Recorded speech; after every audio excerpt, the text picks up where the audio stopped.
Hi Kawan, welcome to EDCReady. Today we are doing a full review of this guy. This is the Petrified Fish PF719. This guy is on loan from my friend Amir. So thanks Amir for lending me this knife. And right off the bat, I want to say that this knife surprised me more than pretty much every other knife that I've ever owned or reviewed on my channel or in my personal life. And the reason for it is because this knife has so much red flags that I would never naturally buy this knife. But because this was a loaner, I get to try something new, something interesting, and I am here to report that I am very pleasantly surprised with this knife. So before we get into the full review, let's do some nice measurements right now. We have here my calipers, switching it on. There we go, it's going to come in inches. We have a blade thickness of a very thin 0.1 inches. Okay, we have a very tall flat grind of about 0.8 inches. Let's fold this up a little. Oh, before that, let's measure the length of the blade. We are coming here at, let's see now, measure this up. There we go. A blade length of about 3.4 inches or so. Let's give it, about 3.4, 3.5 inches. Close up this bad boy. Let's do a length measurement. We are coming in at 4.22 inches.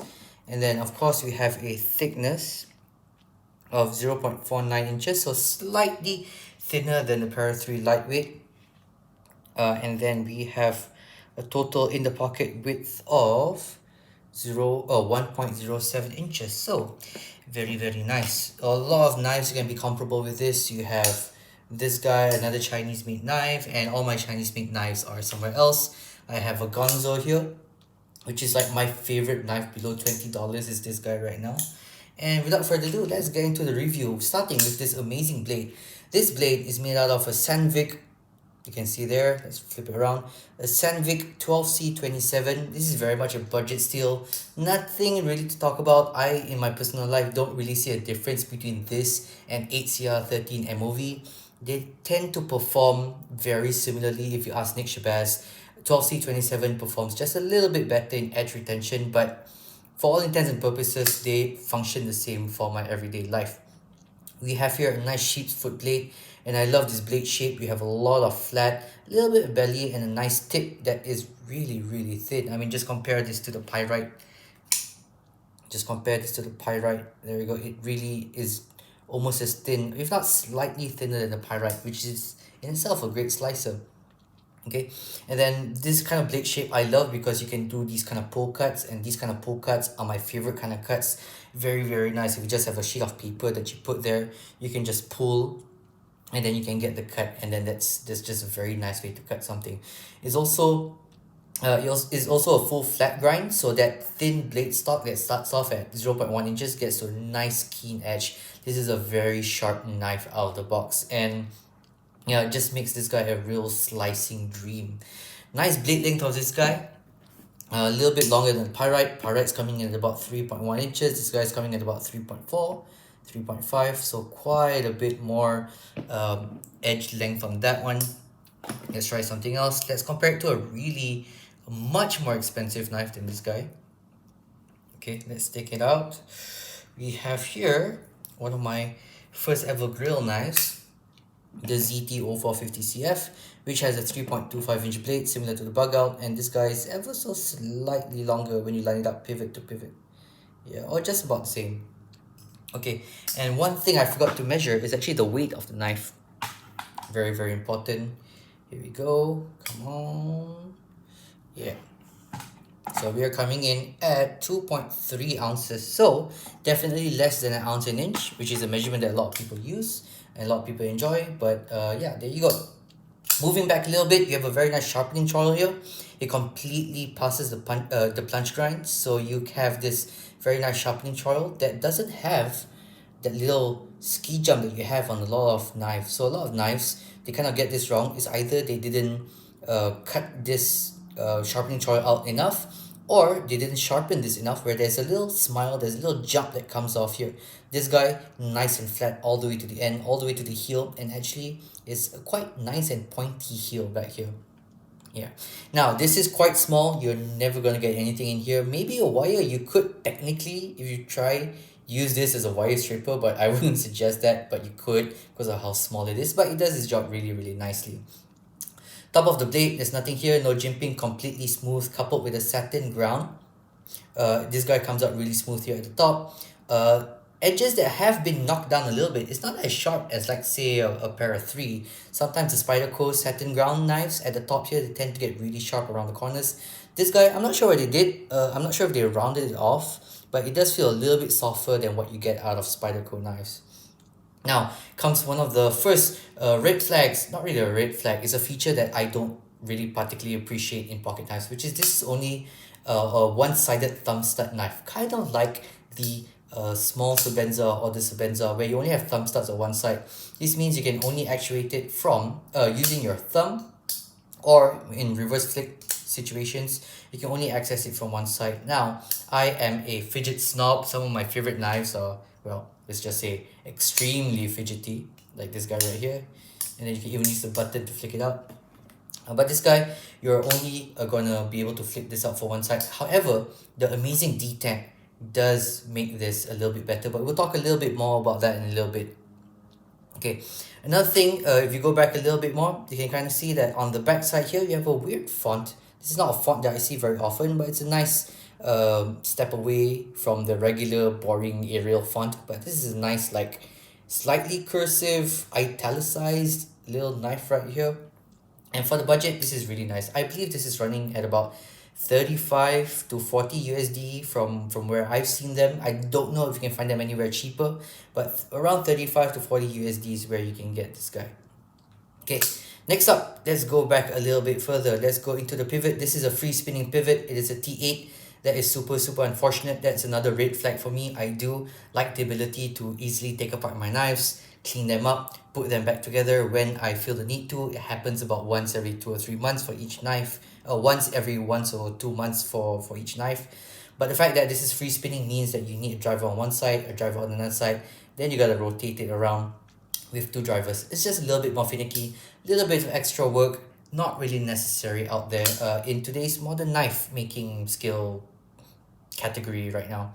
Now, the wood here is a very nice wood. This is a sandalwood, so this is wood all the way, 2 chunks of wood that has been rounded all the way around. Relatively flat here, but the edges here are nicely rounded, and without a pocket clip, this guy actually feels very nice in hand, with the exception of one particular hotspot, which we'll talk about in a little bit. But all in all, the wood here gives it a nice organic feel. It's quite grippy. The lacquer here doesn't make it slippery, and then the rounded edges here are really, really nice. On the inside of the handles, they are a little bit sharp. The wood cutouts here and the inside here, a little bit sharp. It does have steel liners. See if you can check that out. Steel liners in there, non-skeletonized, but it's not very heavy knife, so you don't really need that kind of skeletonization. Now, moving down a little bit, let's talk about the third thing that's actually a red flag to me, which is this liner lock tab that pops out. In a lot of knives, that is either a liner lock or a frame lock, you would have a little cutout here or a little divoting here, so that you can see here the liner, or in this case the frame lock, pops up just a little bit part of the scales. This makes it easier for you to disengage your knife, so that you can, when you move your finger through here, you can actually feel the lock face pop up a little bit. This is not because the lock face is popping out, this is just because this is cut down a little bit. On this guy, on this petrified fish, the lock bar is actually popping out. Now, they've done a couple of nice things to it. This is stone washed, and it is chamfered and rounded on all edges, so you don't really have a sharp piece of metal here. But when you grip down on this, even lightly, you're gonna feel this metal on your finger, because this actually lands directly where my knuckle is right there. So if I'm holding it like normal, in a saber grip, which is what I prefer to hold this guy with, the grip that I prefer to hold this guy in, you can definitely feel that on my second knuckle right there. So that is definitely a hot spot. Another thing is, I already mentioned, there is no cutout here. It's all perfectly flush all the way around. When I say flush, I mean it's perfectly flat all the way around. So this guy really pops up. Now, another important thing is that the lock bar is where you have the what do you call that, the detent right there, and this detent is amazing. Like, this detent is one of the best detents I've ever felt in a pocket knife. It just fires out. There's enough strength to hold it in where it's not shaking at all. That is my watch, where it's not shaking at all. Sorry, that's still my watch shaking. There is no shake, and then just pops up and fires out. This detent is just as good, in my opinion, as the other best detent in my collection, which is the ZTO 450CF. It is just that amazing to fire out. It comes out reliably, it comes out smoothly, and it's just a nice satisfying pop. Another thing I want to talk about is that this sound, actually, it sounds really nice. Some knives, when you come out, you get a little ping to it. A lot of Savivis have this. A lot of the liner lock from Savivis, when you fire them out, they tend to have a little ting that happens when the lock engages. But this guy has a nice thud. I think that comes down to the wood and the sound the wood makes in vibration. So that actually makes it really satisfying. It is running on bearings, ceramic ball bearings on the inside there. You can check out the disassembly to find out how it's like on the inside. It is kind of difficult to pull to take apart, but I'll explain that in the back here a little bit later. But this guy is so smooth. You disengage it, you get it over the detent ball, and then it just one shake and it is smooth. This guy is so freaking smooth. It's just amazing. Great detent, smooth bearings, and this kind of, it's not drop shuddy, okay, but just one shake and it'll smoothly drop. It drops even smoother than this guy. And this is a $220 odd knife, and that is around a $40 knife. See, the ZT here just catches a little bit at the end there, whereas this guy, so smooth to the close. Okay, it is not as smooth as some of the budget gonzos I've had in the past. You can check out those videos on my channel, but this is still smoother than it's well smoother than 75% of the knives I've had that uses a liner lock. Okay, moving back a little bit, we have some screws here, T6 screws on the body screws. You can remove these screws and then the scales will come apart. Unfortunately, what happens after that is this backspacer here and the liners on the inside seem to be pinned together. During the disassembly, I was not able to pull them apart, and I didn't want to break the knife because I have had histories of not being so good at disassembly, so I did not want to push the knife, didn't want to kind of pry it apart in places that I didn't need to. So in the end, I had to kind of do like what I would do for an axis lock or any other Benchmade style axis lock knife, which is that I had to pull out the blade, clean up everything, and then put in the bearings and put in the blade, then sandwich it with another bearing, and then yeah, kind of like putting it together like how I would an axis lock. So yeah, I could not take this guy apart. The backspacer itself is actually very nice. It has this nice stonewash finish. It is nice and rounded all the way around, and all the edges here has been really softened up by the stone washing, and also by the very slight chamfer. No, it's not really chamfered.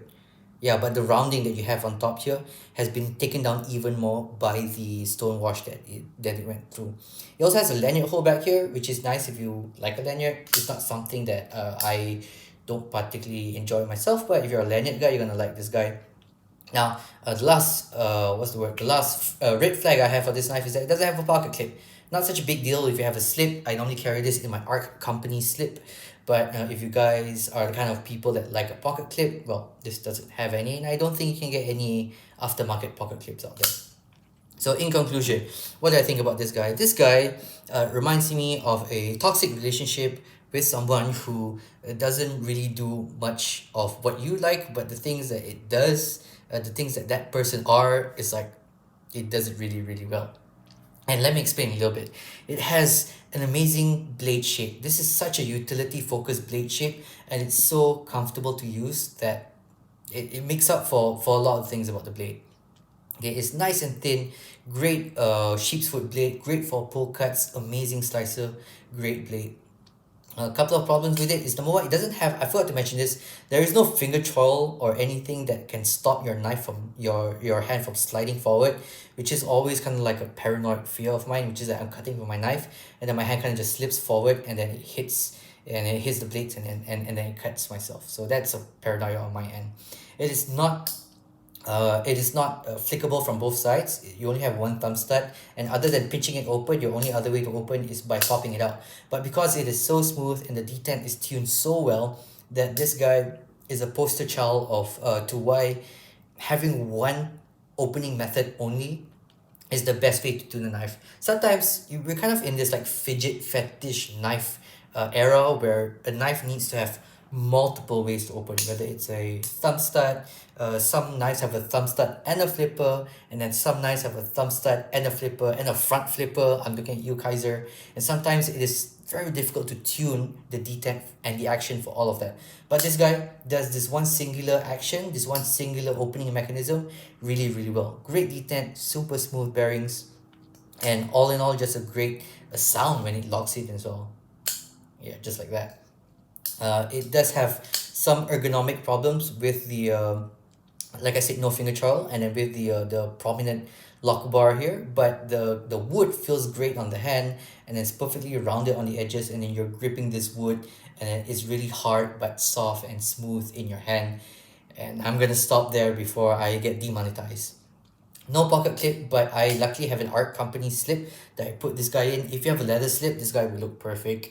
And if you ask me, if you're looking for a great gentleman's knife that is still fun and enjoyable to use, and if you're the kind of guy that likes sharpening, you are going to enjoy this guy. This is actually a surprisingly great knife. It's not going to stick around for me because for my everyday life, it is just not like, there's too many red flags, and even though it's perfectly balanced by all the great points of this knife, it's still a net zero rather than a net positive in my life.